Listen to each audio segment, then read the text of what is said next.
Do any of you remember Destiny's Child? No? Yeah, I didn't think so. Let me explain. There was a trio of three women. Kelly Rowland, you've probably never heard of her. Michelle Williams, you've probably never heard of her either.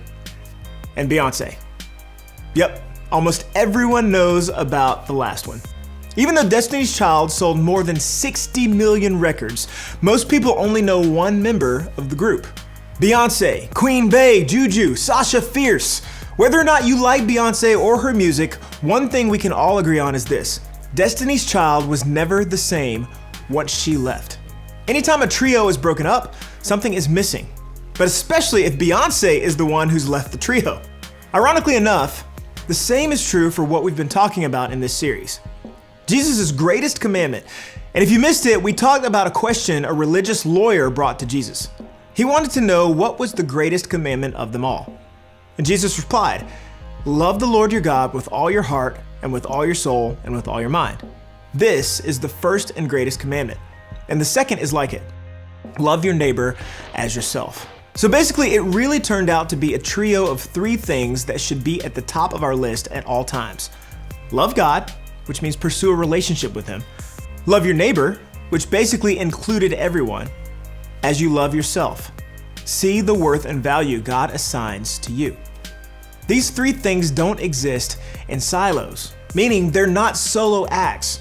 Like any good trio, they're meant to work in harmony. And if one of these three is off, things simply don't sound the way they're supposed to. But if you're like me, you're sitting there thinking, how in the world am I supposed to keep track of all this? I can barely keep up with my homework. And that's a great question. And here's the first thing you should know. This isn't about perfection. It's not that you need to have all three of these things in perfect harmony at all times. It's just that you recognize they should be. Because the better you are at one, the easier it is to be better at others. Think about this. When you're having one of those days or weeks when you hate yourself, it's hard to love other people, isn't it? Don't you find that you're often snappy or critical of others when you feel worthless yourself? When your relationship with others is full of drama and conflict, isn't it difficult in those moments to feel like things between you and God are good? The greatest commandment isn't designed to be something that creates guilt or that puts pressure on you. It's simply a guide to a better life. And who doesn't want that? Because isn't it true that if you loved God, loved others, and saw the value and worth that God sees in you, you would feel better instead of worse about your life right now? You may believe that's true. But if you're like me, you always come back to this one simple question. How?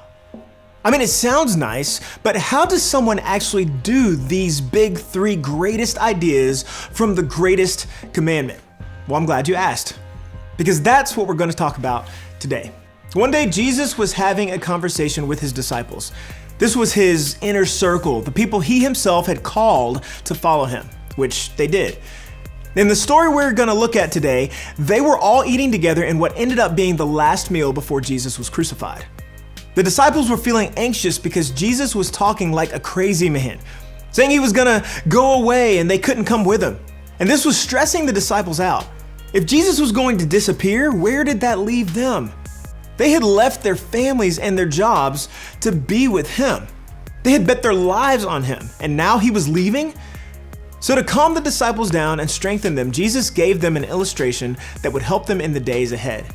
He said, "I'm the vine, you are the branches." Jesus' followers may have been thinking, okay, vineyard metaphor. I think I actually have a chance to understand this one. See, Jesus often told stories or used illustrations that left the disciples totally confused. So to have Jesus start out with a picture of something that made sense must have been exciting for them. Vine and branches would have been things in nature they saw regularly because grapevines were a big part of the culture they lived in. So in this verse, Jesus refers to himself as the vine. For the branches, the vine is the source of life. It's where the branch gets what it needs to survive and to thrive. Now, you may live in a place where grapevines are common. I don't. The place I see grapes are in the produce section of Kroger, where, by the way, they have these cotton candy flavored grapes. Have you seen those? Go check them out. You're welcome. Anyway, for those of you who, like me, don't have a ton of real life grapevine experience, I want to give you another way to think about Jesus' analogy. Wi-Fi, Bluetooth, and headphones. Yeah, you heard that correctly. There are 5 places where I know I can get Wi-Fi on my phone right now. My house, my mom's house, Starbucks, Wendy's, and McDonald's. But here's the catch when it comes to Wi-Fi. I can only get internet in those places when I'm close to them. As soon as I venture out into driveways and parking lots, I get disconnected. And the same is true for speakers and headphones. Whether I'm connecting through Bluetooth or actually plugging in my headphones or speakers, as soon as there's enough distance between my phone and my speaker or my headphones, my ability to listen to music goes away. Jesus is saying the same thing is true about him. When it comes to living the kind of life he wants for us, there's a best way to do it. Just stay close to him. He wasn't saying, be perfect, know everything, have no bad days or seasons. He was simply saying, stay near me. Now, when you think about it like this, it simplifies things, doesn't it? And I think that's what Jesus was saying when he gave the greatest commandment. Love God. Just stay near me and I'll help you with this. Love yourself. Just stay close. I'll help shape the way you see you. And love others. Don't look at them. Look at me, and I'll guide the way you view them and treat them. Jesus never expects us to muster up enough of our human resolve to live the life that's best for us. He wants us to surrender our lives to him. He wants us to let him take charge and take control.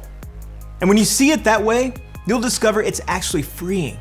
It's less about us and our striving and our straining and our ability to produce goodness out of ourselves.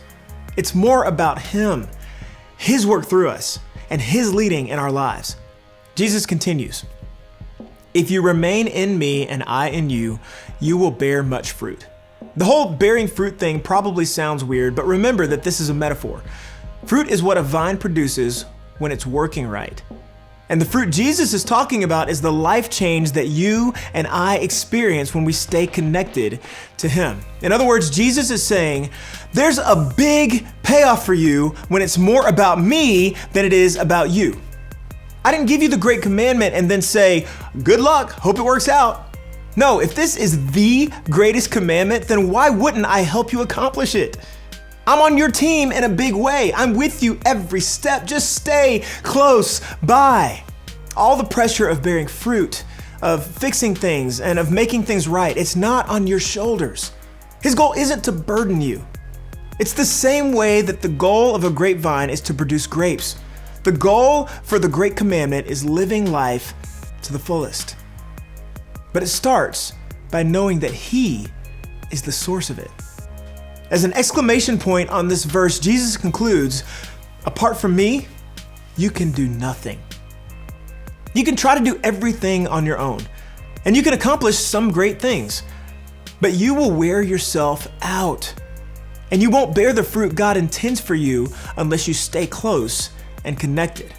Not being connected doesn't mean you no longer have a relationship with him. It just means you're missing out on getting the most out of life. You're missing out on the part that only he can do. I don't want you to miss out, and Jesus doesn't either. The 3 pieces of the greatest commandment work in harmony. Love God, love yourself, love others. But they're only possible when you and I stay in harmony with Jesus. In other words, let Jesus lead you toward love. The greatest commandment leads to the greatest life for you and for me. But in order to do what's greatest, we have to ask Jesus to help us. On our own, we simply cannot make ourselves keep his greatest commandment in harmony in our lives. The good news is that he's more than willing to help. After all, the greatest life is the life that he wants for us. And when it comes to the 3 pieces of the greatest command, a good first step is for you to ask yourself this. In what area am I out of harmony? Which of these areas needs the biggest boost in your life right now? Is it loving God? Is it loving others? Is it loving yourself or your life? It may take a little time for some of you. For others, you'll immediately know which aspect needs some work. The point is to figure out the area that feels a little out of sync. It's not bad, but we can't ever work on improving if we don't name it first. And once you identify which part needs a little extra attention right now, here's my follow-up question. What's one step you could take this week to move forward in that area? It doesn't have to be something big or dramatic or life-changing. Just one little shift can often make a massive impact. So get practical. Ask yourself, what's something that would help me move forward? What's something I could actually accomplish this week? For example, if loving God is the area you identified that needs some work, maybe you could make a decision to pray for 5 minutes 3 times this week. Or maybe you could pick one verse to read and then think about each day before or after school. If loving others is your area in need, maybe you could do 1 or 2 small acts of kindness this week to serve or encourage someone else. Or maybe you could pray for one other person 4 times this week. And if loving yourself or your life is your struggle, maybe you could write down or print out a few verses that talk about how loved and worthy you are. By the way, a quick Google search will help you identify some great verses. Or maybe you could write down 20 things that are uniquely great about you. Remember, this doesn't have to be perfect. Anytime you move one step forward in any area, that's a win. So pick one area where you need some progress and pick one simple step that will move you closer. Whatever you decide, just know that it's only possible when you put yourself in a position to let Jesus take the lead. Like a vine staying connected to the branch, when you stay close to Jesus, your one step won't feel like a burden. It will feel life-giving. After all, Jesus wants the greatest life for you. His motivation is never for you to become less of who you are. He wants you to discover more of who you are meant to be. So, let Jesus lead you toward love. Love, after all, is the greatest thing any of us could aspire to do. And what we learn from Jesus' greatest command is that love has 3 parts that work in harmony. Loving God, loving others, and loving yourself are the greatest things you could possibly do. They all work together in harmony, but they only work when you stay connected to the source of love, Jesus. So, stay close. And remember, the greatness of the greatest commandment plays out one simple step at a time. So get one small step in your mind and make a decision to follow through and do it.